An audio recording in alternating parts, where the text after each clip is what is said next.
Long before the name Philippines was etched onto the maps of European explorers, this archipelago of over 7,000 islands was already alive with its own vibrant histories, cultures, and systems of governance.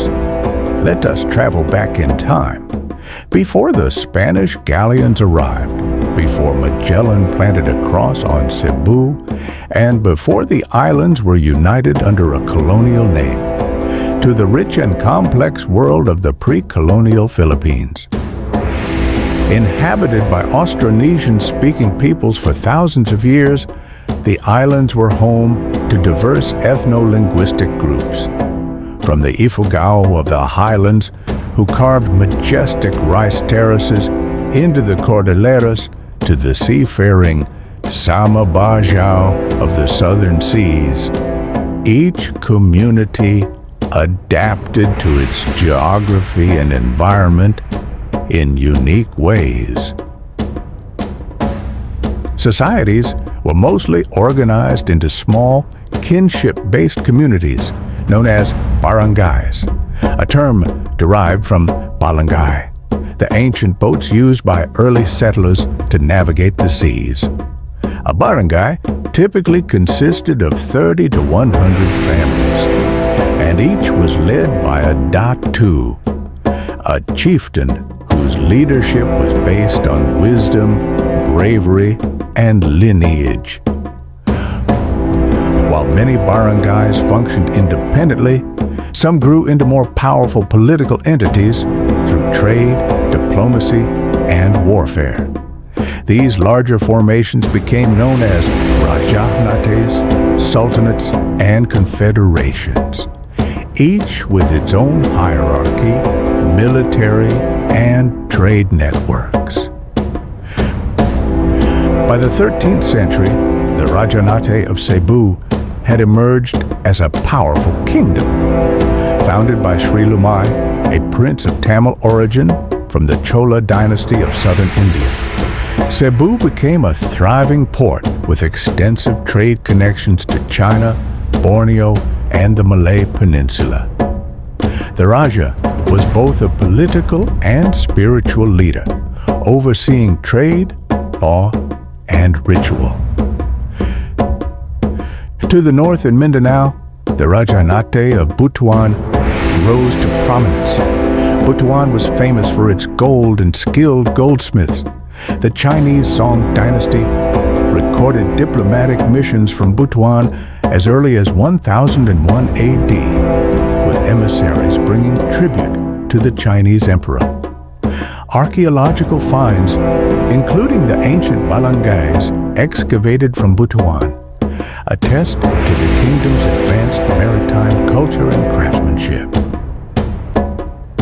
In the south, the Islamic Sultanate of Sulu was established around 1450, founded by a scholar and Arab missionary named Abu Bakr. It became a powerful thalassocracy, maritime kingdom, with influence reaching as far as Borneo and parts of Mindanao. The Sultanate had a codified legal system, the Diwan, blending Islamic law with local customs. It boasted a professional navy and was a formidable force against foreign invaders for centuries. Soon after, the Sultanate of Maguindanao was established in central Mindanao. It too adopted Islam and created a centralized government, engaging in both trade and military campaigns. Maguindanao controlled vast riverine and coastal territories, creating alliances and rivalries with neighboring polities. The archipelago was far from isolated. Filipino polities were deeply embedded in regional trade networks. Chinese ceramics, Indian textiles, Arab glassware, and Japanese coins have been unearthed across the islands. Trade routes brought not only goods, but also ideas, technologies, and belief systems, including Hinduism, Buddhism, and later, Islam. Filipino traders called Panday craftsmen and Magdaragat seafarers were known for their skill in navigation and boat building. The barangay and Caracoa worship were symbols of their mastery of the sea. Religion was animist in much of the archipelago, centered on nature spirits, anito, and ancestral worship. Ritual specialists called babaylan, often women or gender-fluid individuals, held important spiritual and social roles.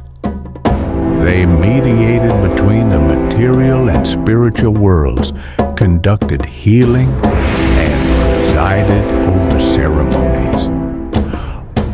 Oral epics such as the Hinalawod, Panay, and Darangan, Maranao, tell tales of heroic ancestors, love, war, and the cosmos.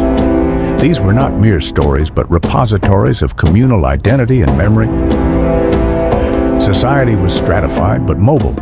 In Visayan communities, for example, the Tamawa class, free men and warriors, could rise through valor or wealth, while the Alapan, dependents or slaves, could buy their freedom. These early societies were not untouched by conflict.